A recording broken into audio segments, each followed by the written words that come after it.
السلام علیکم ګرانو مینوالو، امید لرم چې تاسو ټول به خواخ رو جوړ او خوشحاله یاست او د صحت جامې به مو پر تن وي. د ذوالحجې په 10 ورځو کې د نوکانو او ویښتانو وړوکی کول او کټ کول څه حکم لري؟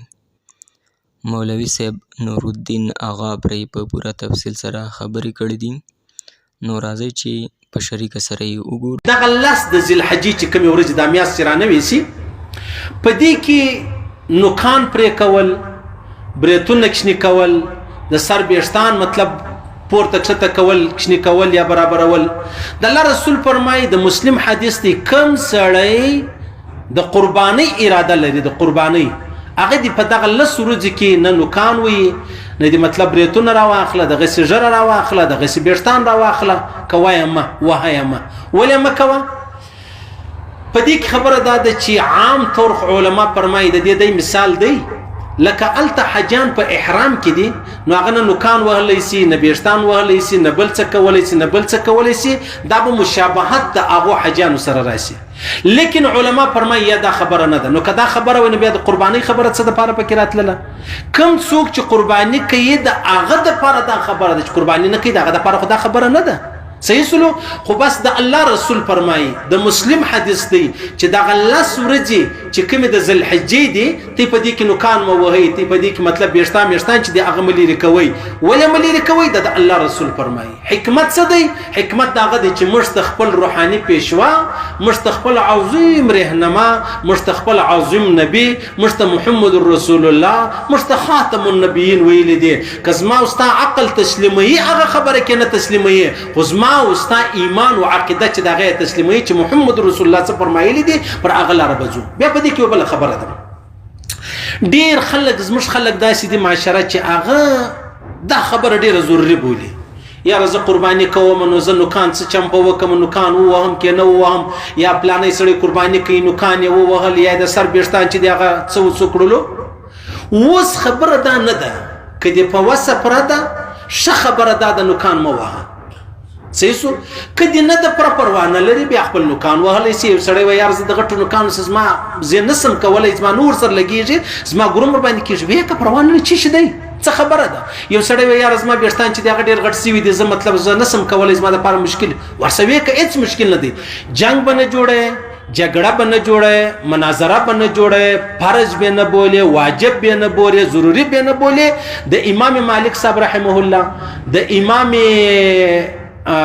شافعي صاحب رحمه الله او د امام ابو حنیفه صاحب رحمه الله په نیز باندې دا مستحب کار دی. مستحب دا معنا ده چې وې کې الله ثواب درکوي، کدی نه وکي ګناه نه ده.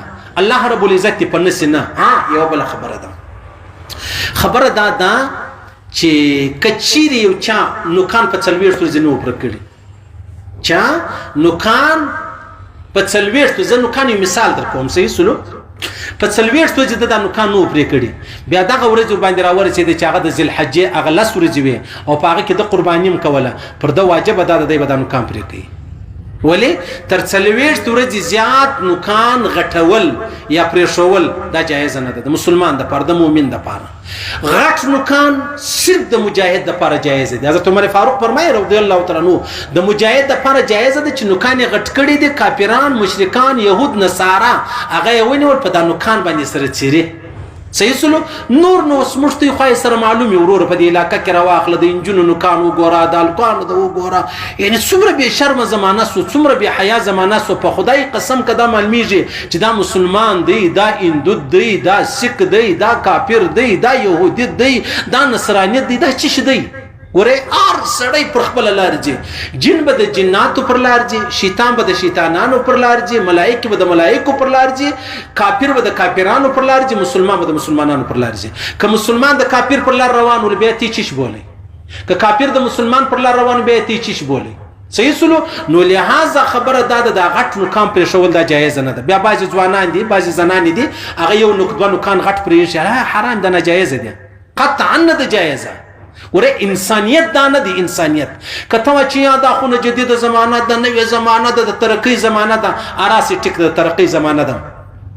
اټم بم چې چا جوړ کړی دغه نوکان غټو کښنی ول، جاز چې چا جوړ کړی دغه نوکان غټو کښنی ونه دا روبوټونه چې جوړ کړي دا غو نوکان غټ دي کښنی دي هغه په خلا کې چې ناسا خپل مطلب راکټان لیږلي دي دا غو نوکان غټ دي کښنی دي هغه چې کم مطلب خلک په راکټانو کې تللي دي غسپوږمۍ لره په میاشتو پښ میاشتې حالت دا غو نوکان کښنی دي که غټ دي کله هغه نوکان غټ دي او د دې غټوالي د وجه دا ترقی کړي د راسي مرتي ټول نوکان غټ پریږدو او که دا ترقی بغیر د نوکان راغلي نو ته چا چمونه کوي دا ستانو کان چې غټ دي په دې باندې یو ستان نفس خوشاله دي نفس ته جهنم نه بي او یو ستا شیطان خوشاله دي شیطان ستا دشمن دي نه الله خوشاله دي نه رسول خوشاله دي نه بابا خوشاله دي نه ادي خوشاله ده نه ستا استاد خوشاله دي او کته چې یزما استاد خوشاله دي نو ستا استاد هم دغه سي لکه څنګه چته یې صحیح سلو نو لہذا په داله سورځو کې نوکان وهل مناسب نه ده د هغه چا د پاره چې کوم څو قرباني کوي